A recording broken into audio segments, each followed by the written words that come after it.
আরে ভাই আইছে না? হ ভাই তো।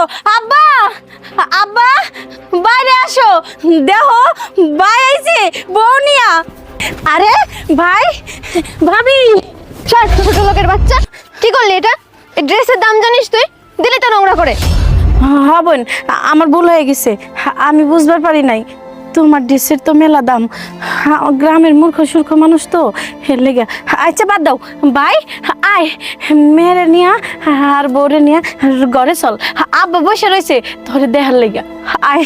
এই দাঁড়া, আমি ভিতরে যাব না, তুই বাবাকে এখানে ডেকে নিয়ে আয়, যা। ভাই তুই এগুলা কি কইতাছিস? এতদিন পরে আইলি আর ভিতরে যাবে না? আচ্ছা দাঁড়া, আমি বাবারই ডাকতেছি। এই তো বাবা চলে আইছে। বাবা দেও না, ভাই আইছে, আর সাথে তোমার ফুটফুটে নাতনি আর তোমার বৌমা। বাবা আসছো? আর দাদু ভাই, তুমি এত বড় হয়েছো? দাদু ভাই আসো, তুমি আমার বুকে এসো দাদু ভাই। দাঁড়াও, কোথায় যাচ্ছ তুমি? দেখছো না কত নোংরা ওনাদের গায়ে? হ্যাঁ আম্মু, তোমার আম্মু ঠিকই বলেছে। শোনো, তোমাদেরকে কিছু কথা বলি। আগের আশরাফ আর এখনকার আশরাফের মধ্যে আকাশ পাতাল পার্থক্য। আগের আশরাফ থাকতো বস্তিতে, আর এখনকার আশরাফ থাকে ঢাকা শহরে। শুধু তাই না, আমি এখন বাড়ির মালিক। আল্লাহ রহমতে আমি একটি কোম্পানির মালিক। আমার আন্ডারে হাজার হাজার কর্মী কাজ করে। এই যে আমার স্ত্রী সন্তান দেখছো না, এরা সবসময় দামি পোশাক আশাক পরে, দামি গাড়িতে চড়ে। শুধু তাই না, একাধিকবার দেশের বাইরে যায় ট্যুরে। যাই হোক, তোমাদেরকে এগুলো বলে লাভ নেই। বেসিক্যালি আমি কেন আসছি সেটাই তোমাদের বলি। আমার যা যা সয় সম্পত্তি আছে তোমরা আমাকে বুঝে দিবা, কারণ আমি ঢাকা শহরে একটি দামি রেস্টুরেন্ট করছি, সেখানে কিছু টাকার দরকার। আমি এগুলো বিক্রি করে সেখানে কাজে লাগাবো, বুঝছো? ও তাহলে বুঝতে পারছি বাবা, তুমি সম্পত্তি নিতে আসছো। দেখো বাবা, আমার এইটুকু ভিটাবাটি ছাড়া আর কিছুই নাই। আর এইটুকু যদি বিক্রি করি তাহলে আমি বা কোথায় থাকবো, আর তোমার বোনটাই কোথায় বা থাকবে বাবা? কে কোথায় থাকবা সেটা দেখার বিষয় আমার না। আমার চাই সম্পত্তি, তোমরা আমাকে আমার সম্পত্তি বুঝে দিবা, বাস। বাহ ভাই, তুই অনেক বড় হয়ে গেছিস তাই না? হ ওই বি না ভাকে বড় লোকের ঘরের ধনির দুলালিরে বিয়ে করছস, এখন তো তোর মুখে বুলি ফুটবই। বাবা তুমি কারে কি বুঝাইতেছো? ওরে বুঝাই তো কোনো লাভ নাই, কারণ হয়তো তোমার সেই ছোট্ট আশরাফ নাই যে তোমার ডাকে ও ছুটতে চলে আইবো। বাবা আমার লেগে তুমি বাজার থেকে খাবার আনছো, ও তো আমার সেই ভাই নাই। এই শোনো, তোমাদের এত ন্যাকামি দেখার সময় নাই, যেটা বলছি এটাই ফাইনাল। বাহ, আজকে আমাদের চোখের পানিও তোমাদের কাছে ন্যাকামো মনে হচ্ছে। হ্যাঁ আমরা ন্যাকামি করতেছি। কেন করতেছি জানো? আরে তোমরা কি করে বুঝবা আমাদের মতো গরিবদের কষ্ট, যারা একবেলা খেয়ে আর একবেলা না খেয়ে দিনরাত পরিশ্রম করে একটা সন্তানকে মানুষের মতো মানুষ করতে চায়। তোমরা তো বড় লোকের ধনের দুলালি, সেইগুলা বুঝার মতো মন তোমার মতো মেয়ের নাই। আর এই যে দেখছো এই পাষাণটারে আমার ভাই, আমি জানো সবার কাছে গর্ব কইরা কই আমার একটা ভাই আছে, যে ভাইরে আমি আমার জীবনের থেকেও বেশি ভালোবাসি। আমি নিজে লেখাপড়া না কইরা ওরে লেখাপড়া করেছি শুধুমাত্র ওর জন্য। আজ পর্যন্ত আমি একটা বিয়ে করিনি। কেন জানো?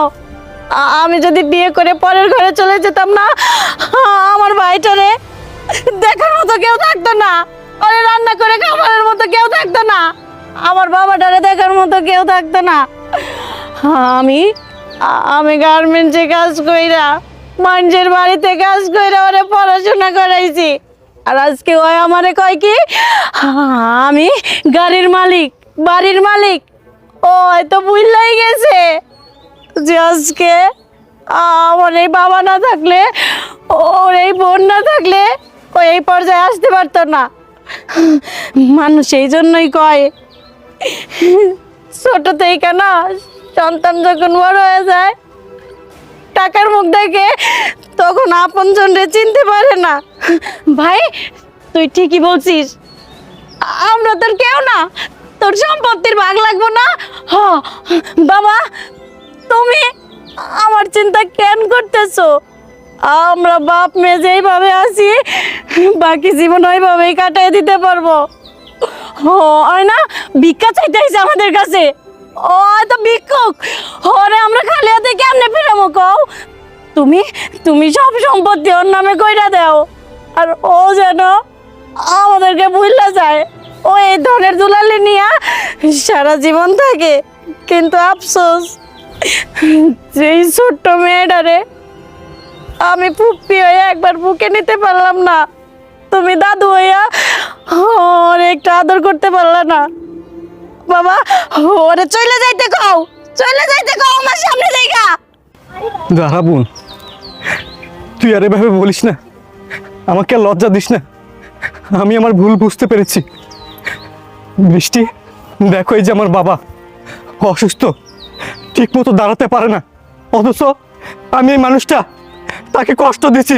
কত না কি করেছে আমার জন্য এই লোকটা, দিনের পর দিন, মাসের পর মাস, বছরের পর বছর কষ্ট করে আমাকে মানুষের মতো মানুষ করেছে। আর অথচ দেখো আমি টাকা পয়সা ধন সম্পদ আর আভিজাত্যের অহংকারে মানুষ থেকে অমানুষ হয়েছিলাম। আমি আমার শিকড়কে ভুলে গেছি বৃষ্টি, আমি আমার ভুল বুঝতে পেরেছি। এই যে বোন নিজে না পড়ে আমাকে পড়াইছে, আমার সব মনে পড়েছে বোন, আমার সব মনে পড়ছে। আমার মনে পড়েছে তুই বোন আমি স্কুলে গেলে আমাকে টিফিনে টাকা দিতি, গার্মেন্টসে কাজ করেছিস, করে আমাকে পড়াশোনা করাইছিস। এই চুপ করো, তুমি কি বলছো এসব? তোমার কি মাথা খারাপ হয়ে গেছে? না, আমার মাথা খারাপ হয়নি, মাথা খারাপ হয়েছে তোমার। দেখো, মাথা আমার খারাপ হয়নি, মাথা তোমার খারাপ হয়েছে। তোমার বোন কি নাকি একটু বললো, একটু নাকা কান্না কানলো, আর তুমি অমনি গলে গেলে। তোমাদের এই ছেলে মানুষের এই একটাই সমস্যা, যে কাজে এসেছো সেটা করো না। এই চুপ করো, তুমি কি বলতে চাচ্ছ? আমি আমার বাবার সয় সম্পত্তি সব বিক্রি করে ঢাকা শহরে চলে যাবো, তাই তো? না, আমি কখনো পারবো না। আমি এতদিন তোমার কুবুদ্ধি শুনে আমি আমার বাবা বোনের সাথে অন্যায় অবিচার করেছি, কিন্তু আর না, আমি আমার ভুল বুঝতে পেরেছি। বাবা, আজকের পর থেকে তোমরা দুজন আমার সাথে ঢাকা শহরে থাকবা, দামি ফ্ল্যাটে থাকবা, এখানে আর থাকতে হবে না। আজ থেকে তোমাদের নতুন পরিচয় হবে, তোমরা আশরাফ চৌধুরী বাবা এবং বোন। এই কি বলছো এসব? ওনারা থাকবে মানে? হ্যাঁ বুঝতে পেরেছি, ঠিক আছে তুমি থাকো তোমার বাবা বোনকে নিয়ে, ওনাদের সাথে আমার যায় না। আম্মু চলো তো। এই দাঁড়াও, কোথায় যাচ্ছ? আমার মেয়েকে রেখে যাও, আজকের পর থেকে আমিও আর চাই না তোমার সাথে সংসার করতে। যাও, চলে যাও। বাবা বোন, এতদিন আমি আমার বউয়ের কুবুদ্ধি শুনে তোমাদের সাথে অনেক খারাপ ব্যবহার করেছি, তোমরা আমাকে ক্ষমা করো। তোমরা যদি আমাকে ক্ষমা না করো তাহলে আল্লাহ আমাকে ক্ষমা করবে না। বাবা, আমি অনেক ভাগ্যবান জানো, তোমার মতো ফেরেশতার মতো একজন বাবা পেয়েছি, বোনকে পেয়েছি। কিরে, তোরা আমাকে ক্ষমা করবি না বল? হ্যাঁ ভাই ওঠ। কিন্তু ভাই তুই এটা কি করলি? তুই ওকে এইভাবে তাড়িয়ে দিলি? না না, আমি জানি একজন সন্তানের কাছে তার মা না থাকার কতটা কষ্ট। আমি ওকে ফিরিয়ে আনবো। বাবা তুমি ওদেরকে নিয়ে ঘরে যাও, আমি এক্ষুনি আসছি। এই দাঁড়া, শোন, ওর কাছে তোকে যাইতে হবে না, ও এখন একটু ভাবে আছে, এমনি একটু পর আমাকে কল দেবে। চল আমরা ভিতরে যাই, চল।